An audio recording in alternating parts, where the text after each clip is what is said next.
Alrighty, everyone. Midland is back with their third full-length studio album, The Last Resort Greetings From, and it is time to talk about it.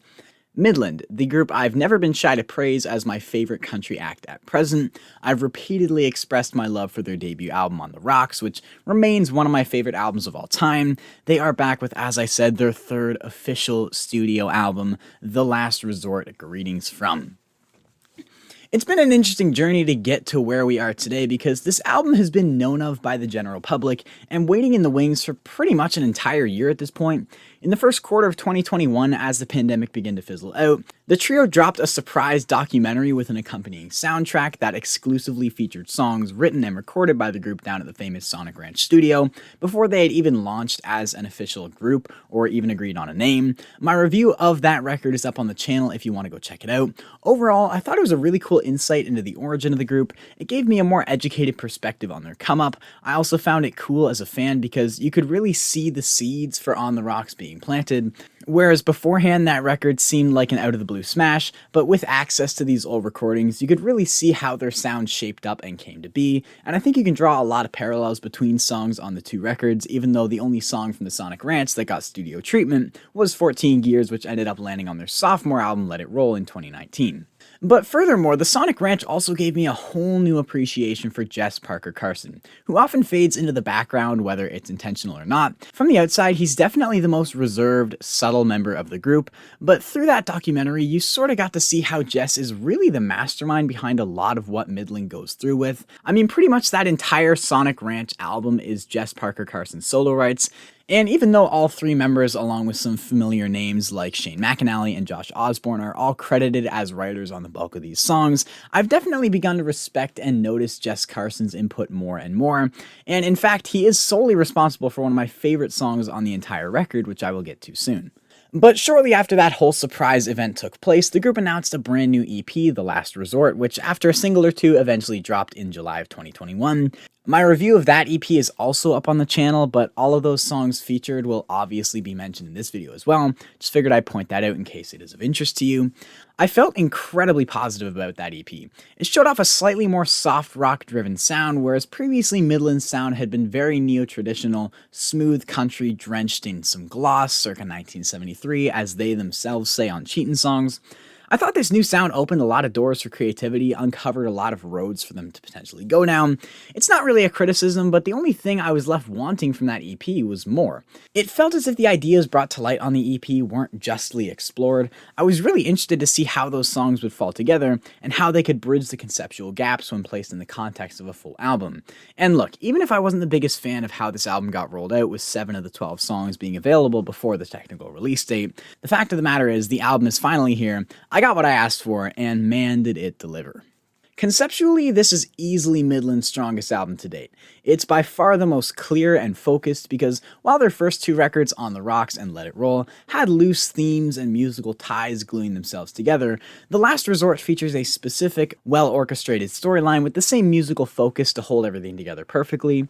This last resort the album takes place in is exactly what its name would suggest. It's a last resort. It's satirically advertised through commercials and jingles as this cheap, rundown, no other options getaway for the heartbroken. It's a last resort option for those seeking escape from their current situation.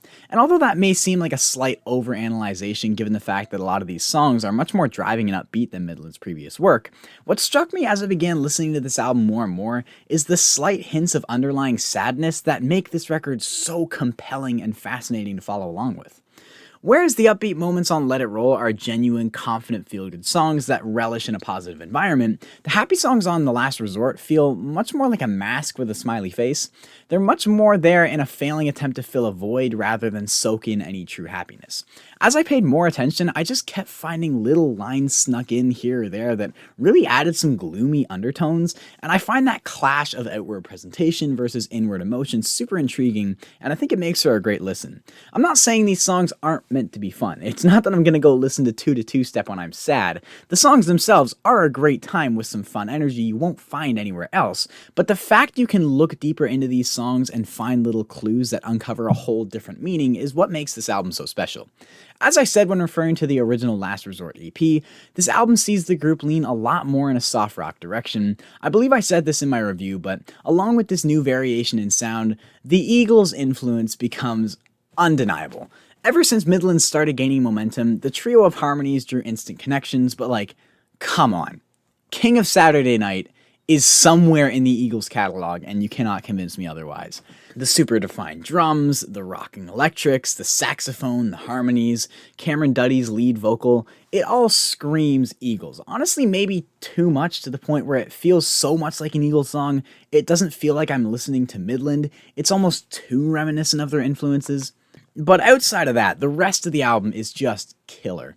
The instrumentation is stellar. Midland is one of the few truly mainstream groups that haven't sacrificed a single element of their sound. They have stayed true to their style. It's super western. This album specifically also features some tropical elements to go along with the whole resort vibe.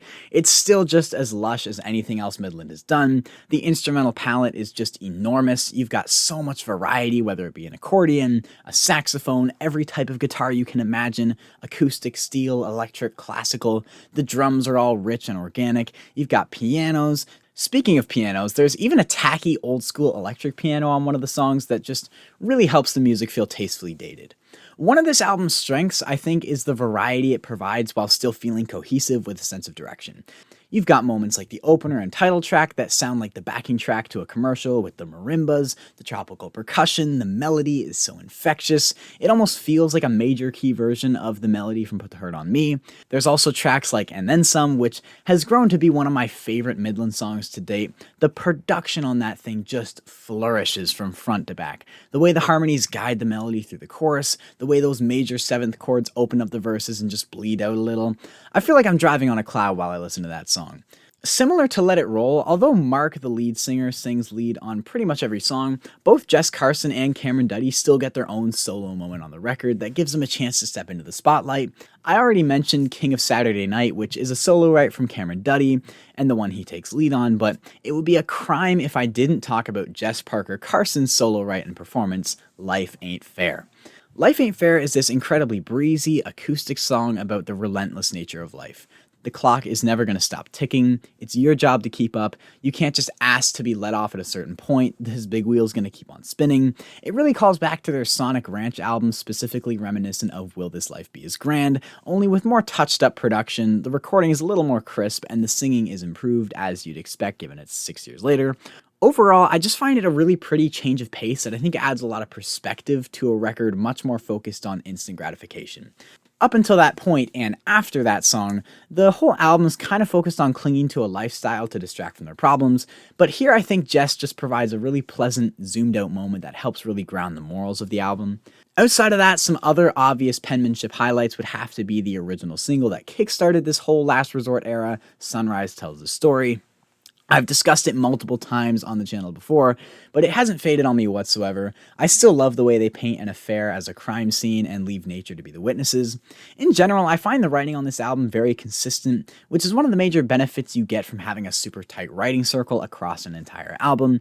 The Last Resort is not one of those albums where you've got input from a million different sources. Outside of 2 songs, every track on this record is written of a combination of Mark, Jess, and Carson, the 3 members of the group, alongside Josh Osborne and Shane McAnally, who have both worked extensively with the trio over the last several years. And it's that continuity behind the scenes that I think translates into the cohesion you feel on an album like The Last Resort. Overall, I think this is a stellar record from Midland. They continue to put their best foot forward, never becoming complacent. Through their first 2 albums, they were really able to establish their sound and perfect it to the point where now they have the lenience to experiment, try some new stuff, try their hand at more of a concept album like this one here.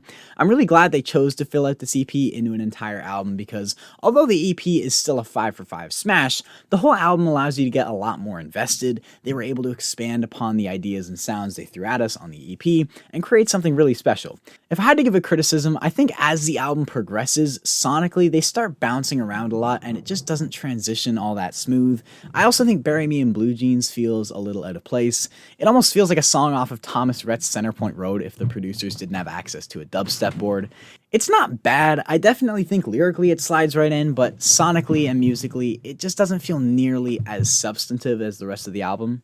Before I give my final rating, I was curious to hear what you guys thought of this album, so I went on my Instagram, which you can follow at The Overshore, and I threw up a questionnaire, and here's some of the responses. Joe says top shelf stuff, just wasn't hyped for it, a bad rollout.